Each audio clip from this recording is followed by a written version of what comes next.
What's up, guys? Fizz here. So this is going to be a hopefully very short video about my league starter. I still might pivot last second. It's Essence Strain of Desperation, Contagion Champion. I'm going to be super brief with this.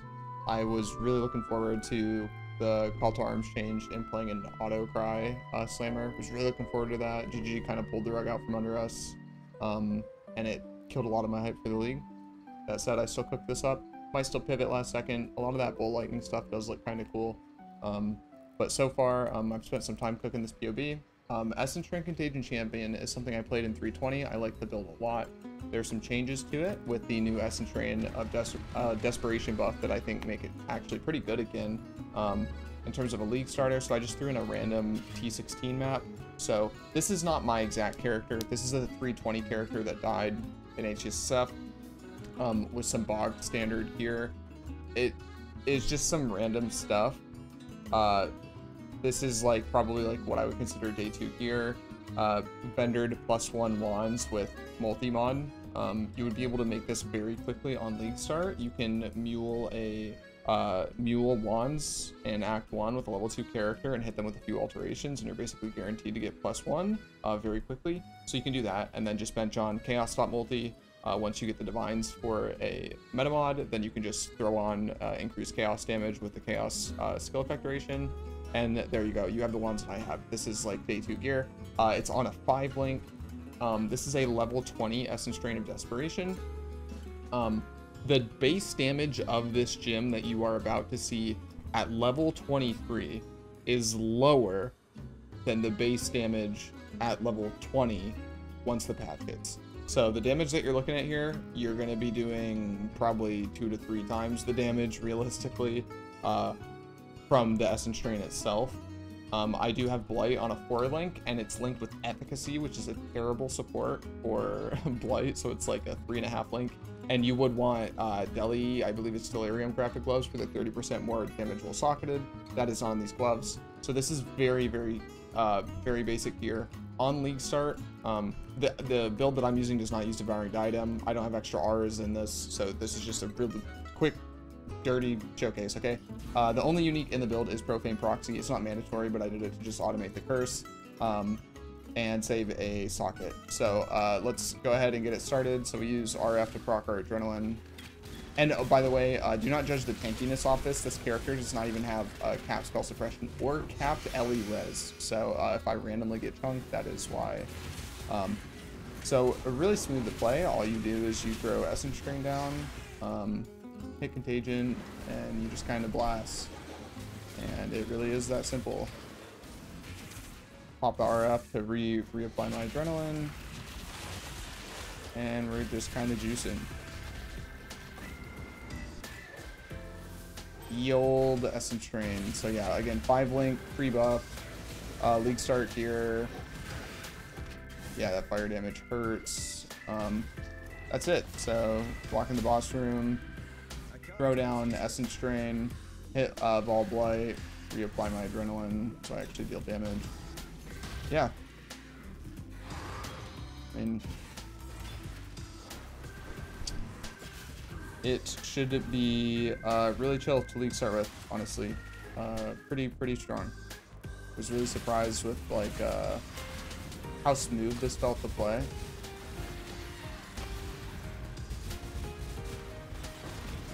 I don't even know why I clicked on the ghost ritual, to be honest. They're really annoying.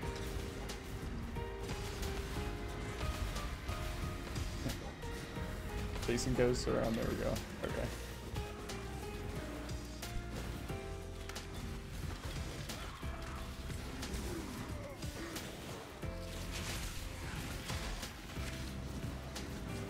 If you're wondering why I just run through and there's a delay and the playstyle is slightly different, it's because Essence Strain of Desperation requires a proxy to cast, meaning that we're using it with a trap. That may sound clunky, but as you can see from gameplay, it's really not. It's incredibly smooth. It's one of those things when someone first told me about it, I was like, that sounds really clunky, but there's some funny things about Essence Strain that when you end up throwing it on a trap, nothing much really changes. So again, some really important things to note. This gear is really bad. I don't have capped res. I don't have capped spell suppression. I'm on a 5 blink. This is pre-buff. The base damage of this skill gem is going up immensely. It's like 50% or something. Again, the baseline damage post-patch at level 20 will be 3,300. You can see right now it's at 3,059. So the baseline damage at gym level 20 is going to be 10% higher than it currently is at gym level 23. And then obviously because the base damage is being buffed, then gym levels and more multipliers and all that stuff scale even harder off of that. So huge deal. And aside from that, my blight, not super strong damage. Just I wanted to showcase because I had a character available, and I know that as soon as I say that you proc Essence Drain with the trap, people are going to cringe. So I just wanted to showcase that it is actually smooth. So yeah, so that's the character. That was a random T16 map. Super cozy. You'll be able to league start with it. So we're gonna go ahead and hop into the PoE now. So some important things. I do have one cluster jewel in this setup. The DPS is about 5 million, which if you've ever played Essence Drain, that is crazy damage. This is insanely comfortable damage for a damage over time build. It's a lot of damn. So straight up, I've played something very similar to this build before. I know how this is gonna play out. A quick pros and cons. Mapping will be very smooth. The build is very fast. You are playing a champion, so it's pretty tanky. I know there's a lot of like Archmage builds floating around that have like ridiculously high max hit values. That is due to the raw HP nature of how like mana stackers and mom shit works. PoB kind of does lie a little bit. Like you have to take max hit values with a grain of salt. PoB it's very easy to get misled by PoB. This character is plenty tanky. This character with this gear that I had here, this character killed all the base bosses except for Uber Elder before I killed it. I actually killed it at level like 93. I was running like a juice map in Residence and ate the slam on a Dominus and just died. But I killed all bosses, and this is old Essence Drain pre-buff, not Essence Drain Desperation. This was in 320. Killed all bosses except for Uber Elder with it on a 5 link, like, yeah. So the damage will be honestly really good. Like Essence Drain has been known in the past to be a good league starter. The damage fell off due to nerfs and stuff.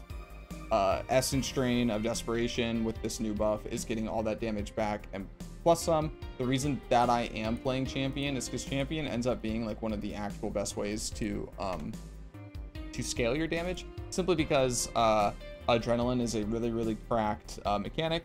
You get a ton of cast speed, a ton of damage, 100% increased damage.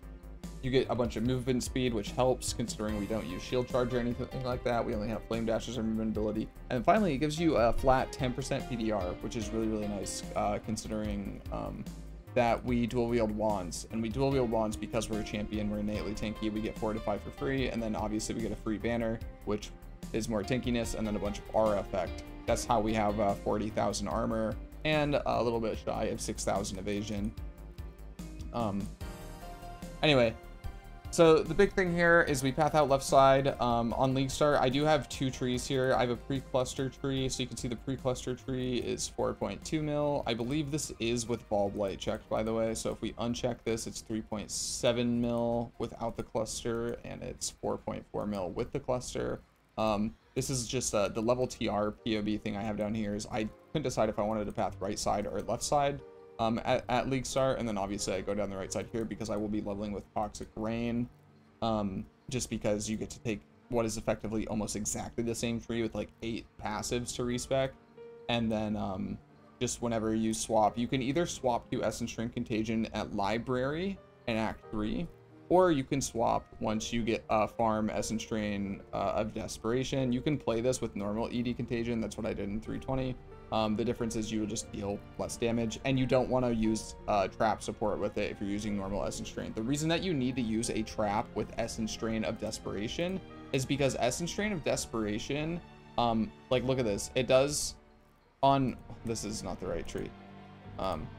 It does 2 million DPS. Now, for Essence Drain's base damage, normally the way it worked in the past is if you played an ED Contagion build, Blight was like 80% of your single target damage, because like the Essence Drain would deal like 500k DPS, and then your Blight would be dealing like 2 million DPS. So our Blight in this situation is, without Vol Blight, is still dealing 2.2 million DPS, except now our Essence Drain is also doing 2+ million DPS. So it's just a bunch of damage injected in the build for free. However, the downside is that when you are dealing millions of damage, Essence Drain baseline, what the base skill does is it regens a portion of the debuff damage to you, and Desperation does the opposite. So they also buff the degen that it has, which is crazy to me considering they buff the damage, which would already buff the degen that you'd be taking. But it doesn't matter because players in PoE deal millions and millions of damage, and if I'm taking 0.3%, if I'm taking 0.3% of 2 million damage, I'm still instantly dying because this debuff also counts per mob. So you know, if it's on like 10 mobs, you just kind of insta die. I could be wrong on this, but I'm pretty sure it's per mob. Either way, it doesn't matter, you're dead. So you have to use a proxy. So you attach it to a trap, which only has a 5% less damage multiplier on it, and it solves the issue because now all that debuff damage is going to your trap. So every time you throw a trap down, you owe 7 because you are absolutely murdering it for the greater good of killing all the monsters on your screen. Something else that's really cool about this is historically chaos dot skills have had really bad supports. Normally you need to lean heavily on like empower, like you want a level 4 empower and stuff like that, because you don't have a lot of, and then efficacy, which is not a super good skill gem in terms of damage. The skill effectoration is nice if you need it, but for pure damage it's quite bad. Using a trap allows us to use trap and mine damage, which is a 49% more damage multiplier, which is really good for our last support. And then you don't really spec anything in terms of traps on the tree.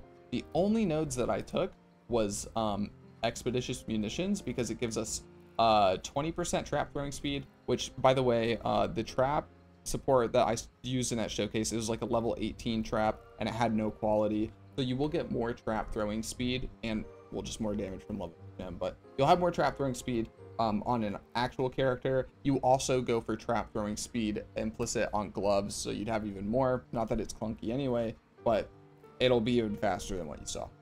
The other big thing is the trap trigger AoE. Along with the travel nodes, you end up getting 90% increased trap trigger AoE, which is really, really nice to double the radius and make sure that it always pops, even if you throw it in kind of a stupid spot and there's only like 1 or 2 monsters on your screen. And then the trap mastery, traps cannot be damaged. This is just for the smoothness of the build. I've not ran into a situation where my trap died and didn't go off. However, I imagine if you're running like a map with degens on the ground or stuff like that, you throw the trap down, it could die before it pops. This is like a preemptive thing. I don't know if you need this. If you don't, then whatever, drop it and save yourself a passive point. But I want to allocate for like worst case scenario, because I don't want to make a tree and then be like, oh shit, now I need this thing and I have to take points from somewhere. So it's there just in case I need it. Aside from that, this tree went through a bunch of different iterations of like little tiny min-maxy things. So it is an Eldritch Battery build because the mana cost of Essence Drain and Channeling Blight is pretty insane. So you have to go melding to get this extra maximum life as ES, and you need a little bit of ES on your gear. But it's not bad. I have 432 ES, which is more than enough for this. As you can see, the ES cost per second doesn't matter. You're not spamming this. So it's just 67 on Essence Drain of Desperation, and then Channeling Blight is 40 ES per second. And then when you're using the regen 150 ES per second while near a rare unique enemy, you're good. You're chilling. So I just threw ES on a few pieces of gear to showcase like where you would want to get it. If you get it on an amulet, that's also good. So most of this gear is very, very basic. The Eldritch Implicits are important. The big thing is that you just want to cap spell suppression, get your Fizz taken as Ellie wherever you can, and obviously you need to cap your resistances. I just put in the config plus 1000 just to make sure resistances are capped. Just wherever like these items have a bunch of open affixes, it's implied that you should be getting resistance on them. And then whatever prefixes you get, if prefixes are open, good for you. Just take whatever you get. This is a dot multi-crafted amethyst ring. So this is why I fit in Profane Proxy. It gives you a extra socket, which is nice. It automates curse, which is nice because it basically, while mapping, it's basically doubling your damage. So it means like slightly tanky rares or stuff like that are just gonna die, whereas otherwise not using this setup, they wouldn't. And then the big thing is like when you're on map bosses or essence monster or something, you don't have to curse and then essence drain and then blight and then withering step. You just ED blight. It's it's a lot smoother. So I prefer this setup. And the thing is that it's only like 2% less damage than just using, as you can see, it's only like 2% less damage than just using another crafted ring, which is kind of a pain in the ass. I don't like farming the elevated essences, whatever you want to call them, and then just slamming them on a ring until I get something usable. So that's that. You may not need an Elrion craft on this ring. I just put it on there just in case. If you don't need it, you don't need it. On the build, we do sustain frenzy charges, we do sustain endurance charges, so the whole reason that I path overcharge is simply for the charge mastery, which doubles charge duration. That is so that we can run gain frenzy charge every whatever seconds on chess piece. Even if you get the lowest tier roll of this, you will sustain frenzy charges, which means you have 3 frenzy charges all the time. That's a really big deal. You can see how much it impacts our damage here. 500k damage from frenzy charges alone just for our chest implicit is really nice. Malevolence aura effect. If you want to be more defensive, you can take determination aura effect instead. On the gloves are important. Basically, you want to craft delirium gloves. Now, ideally, delirium gloves with spell suppression and life. Now, if super early in the league, if you don't have, you just throw a deli essence on gloves to get that 30% more damage, and whatever mods it has, you work around it. There's a ton of spell suppression that you can grab on the tree that I have not. There's instinct here early game. There's a bunch of nodes here you can take early game. There's spell suppression you can get, no problem, if you need more of it. There's also the tattoos. I put one tattoo here just in case. So there's a bunch of spell suppression, and then obviously while mapping, you'll have a quartz flask, which will give you your spell suppression as well. From there, amulet, I just have life and +1 to chaos. Now, if you wanted to go the extra mile, you get +1 chaos with dot multi on it. But again, getting life, dot multi, +1 chaos, and then resistances is going to be annoying if you're an SSF. I do have dex and int on this turquoise amulet. You could go for whatever attributes you need. You can go for a pure int amulet if you wanted to be able to use a better wand base. Just use the highest wand base you can based on your int. All you're really getting by using a higher base is slightly more increased spell damage. It's not that important, but it is a very min-maxy thing if you want to do this. Again, this whole tree is SSF centered. I'm probably going to be starting in softcore SSF. If I get bored, I'll move to hardcore trade. But again, I don't know how much I'm realistically going to be playing PoE this league, just because like the PoE 2 delay and the aforementioned thing has kind of like soured me on it. If I'm playing, it's because I have nothing else to do, really. And then again, Stygian Vise is life, ES if you get it, and then the benchcraft is important. The rest is just, get resistances. Life regen is also really good anywhere you can get it on any of the gear. It's not on any of the gear in the PoE, but any life resistance you can get is going to be really helpful because we don't heal off essence drain anymore. That is the one big con of this build. You're not healing off essence drain, so you, basically your life regen is going to come from two sources rather, excuse me. It's fucking 3 a.m. So you heal 400 life per second, just baseline. There is something, I might try to fit in vitality at one point. There's a few different ways. You can link it with arrogance, and if I enable this, it doubles our life regen per second to 800, which is pretty good. That's about like 11 or 12% of our life per second, non-reserve. If you like count the unreserved life, then it's like 15% or something. Anyway, you can arrogance it with vitality. If you don't want to do that, then you can take battle rouse here for 3 passive points for the mana reservation efficiency mastery, and then loathing craft your helmet. Loathing on helmet is just another mana reservation efficiency. You can also just get a higher tier of the implicit. However you decide to do that, you can fit it in without having to use arrogance support, which saves you a link. And if you're curious about what link you would give up to fit vitality in, basically you would just drop enhance off contagion, and then you would move contagion into your weapon and your R's into your helmet. I threw enhance here just because I took vitality out because I dropped the mana reservation mastery. But this is one of those, this is like one of the things I'm unsure of, and it just depends on how it feels. While mapping, you're not gonna have any problems at all. You heal a decent amount here. Your enduring cry is going to be proccing like every like 3.5, 4 seconds or whatever, and healing you for 2,000 life over 1 second, which means you got like 20% uptime ish just healing from enduring cry alone. And then you have this travel node here and blood drinker, which is going to recover a bunch of life and energy shield on kill, so you will never run out of ES, which is your mana, and just life. Every time that, you know, Aston Trade's proccing around, it's healing your entire life bar. Another thing you can take here is a flask mastery for 4% life recovery when you use a flask, because you want all these flasks automated, so they'll constantly be proccing as you're killing things, which is super overkill on life. Definitely don't need it, but these are all options you have to increase recovery. It is by far recovery, like passive regen, degen, I guess, has always been the one weakness that champion has. This is no different with this build. Degen is your #1 enemy. You do have some recovery. You don't have a ton. You may need to use vitality at some point. You may not. I'm not sure. It is definitely the one weakness of the build, though. It's not like other modern builds today where you have like recoup and leech and instant leech and all that crap.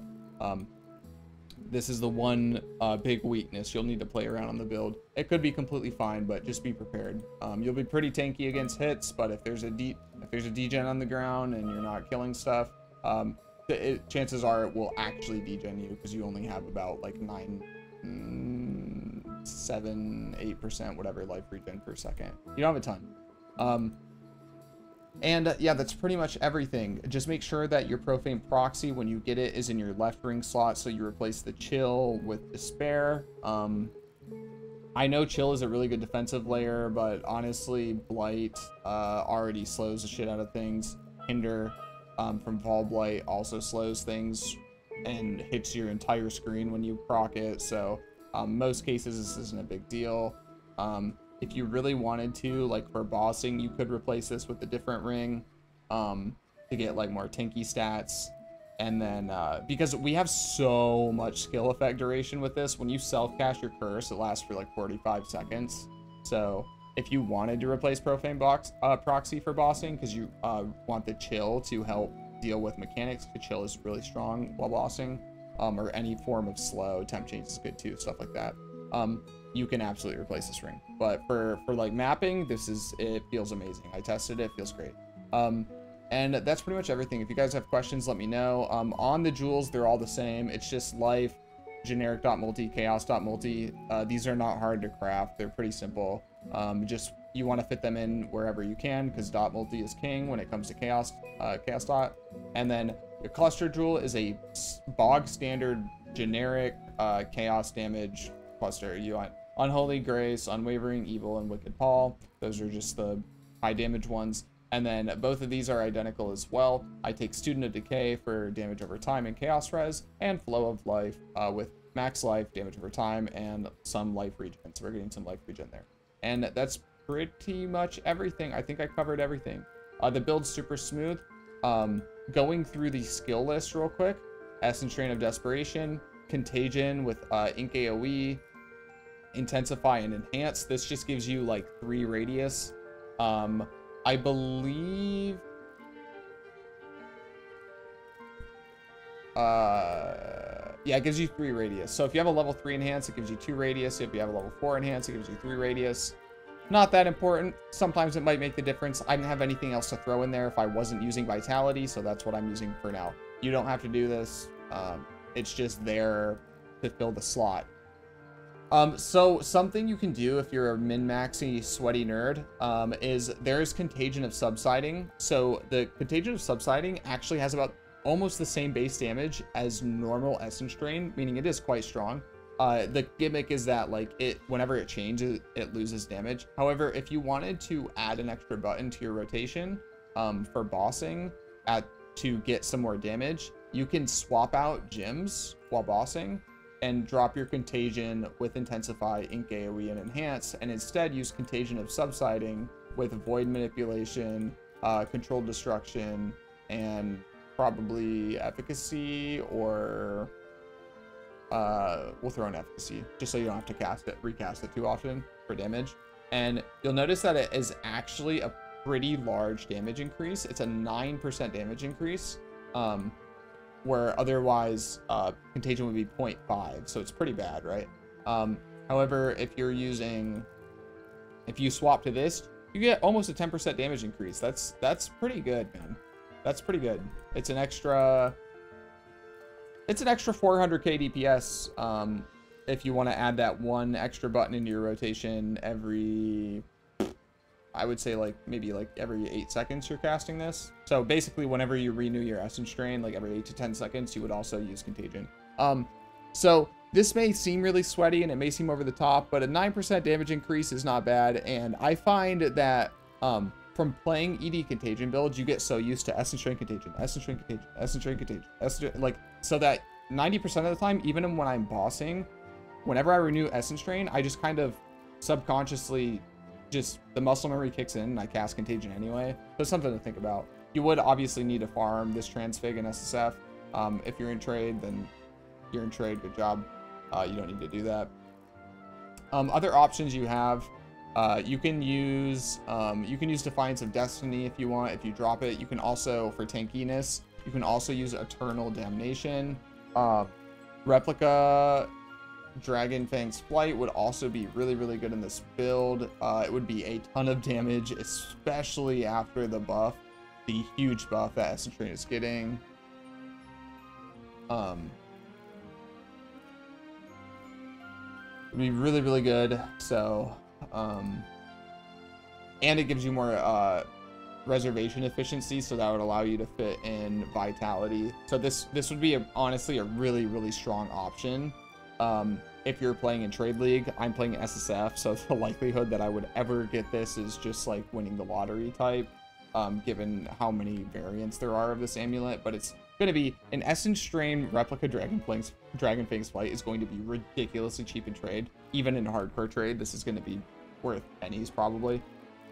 So something you can consider picking up if you want. All you really lose for running this is you lose a life roll, because this even rolls Ellie Res on it. It's a really, really good aim. So consider this if you're playing in Trade League. There's obviously, if you're playing in Trade League, you can run a Watcher's Eye if you want with like Determination and Dot Multi on Malevolence. And I think that's pretty much everything. Just remember, Withering Step on cooldown, that is your that is how you're upkeeping your Wither. And aside from that, Righteous Fire, you're using that to proc your Adrenaline, which is how you're going to have your Adrenaline uptime. A quick glance at the config. I am just capping Ellie Res here, so I don't have to get on gear. Channeling Infusion will be active. We have 100% uptime on Frenzy Charges from the Charge Mastery mixed with our Test Implicit. We have Endurance Charges because we use Enduring Cry. You want to use Call to Arms support, by the way. I just have Second Wind here to a level 14 one with the 6% reduced cooldown recovery rate to emulate Call to Arms. And we have Adrenaline because we're fucking champ and we proc Adrenaline. Champions Intimidate, I mean, it will be active. We're not an attack build, so we don't care about Intimidate at all. Withered Stacks, you can sustain at 15. A boss will have Energy Shield. This is important because of the Mastery here, giving more damage to enemies with Energy Shield. And that is everything. So you can see it's not very patty at all. the POB is honestly very honest. If you're playing in Trade League, you can get wands that are exponentially better than this. Like just +2 with nothing else is like 6% less damage than this. So if you get +2 with Chaos Dot multi, just that one extra mod is already probably like 10 or 15% more damage than this, and then it only goes up with each affix you add from there. So the ceiling for this in Trade League is very high. You could probably get to like 10 mil DPS in Trade League, which is ridiculous on Essence Strain Contagion. There's a ton of optimizations you can make. There's a ton of stuff you can do. You can go for like pseudo 5-link or pseudo 6-link gloves. You could even like craft a helmet and put it in the helmet instead. There's obviously better uniques like Replica Dragonfang's Flight and stuff like that. There's just better crafting, better equipment, getting life regen on your equipment, stuff like that. There's a lot of stuff. The weapons have so much room to be improved. Like these weapons are I feel like people see multi-mod and then they like freak out, but these you can make almost as good wands as this within like a few hours of the league starting by just muling wands and so yeah, that's everything. If you guys have questions, let me know. A fair warning for how to play the build. Typically on builds, sometimes especially early game, people would cast Contagion first and then Essence Drain, because Essence Drain would like kill the first mob if you were too slow or too close to the mob, so you would Contagion first. When you're playing this build, I don't know if you noticed when I did the showcase, always Essence Drain first, because the cast time between the two is actually very, very similar. So Essence Drain and Contagion, crap throw time is 0.45, and the cast rate on this is 2.5. The base cast time of Essence Drain isn't like crazy. It's 0.7 seconds. It's not like terribly fast. The trap is honestly really comfortable. I wouldn't worry about it because you can just be in the middle of a pack of monsters and Essence Drain, whereas before it was more complicated to do so. You don't really have to think about it at all. Just if you want it to feel really smooth to play, just always Essence Drain first. You don't need to worry about positioning or anything like that. Don't Contagion first. Just Essence Drain, Contagion, done. And keep moving. And then it will just bounce around all over the place. That's really all I got for you guys. Yeah, I'll try to answer any questions I can. League starts in like 6 hours or something, and I haven't slept. I need to do that. Yeah, hopefully you guys have a good league start. It's a shame about PoE 2. It's a huge shame about Call to Arms. I was so excited to play that character. And yeah, that's everything. POB will be linked down below. If there's any errors in it or whatever, I'm sorry. I just threw this together. And yeah, that's it. See you guys in the next one. Maybe. Bye-bye.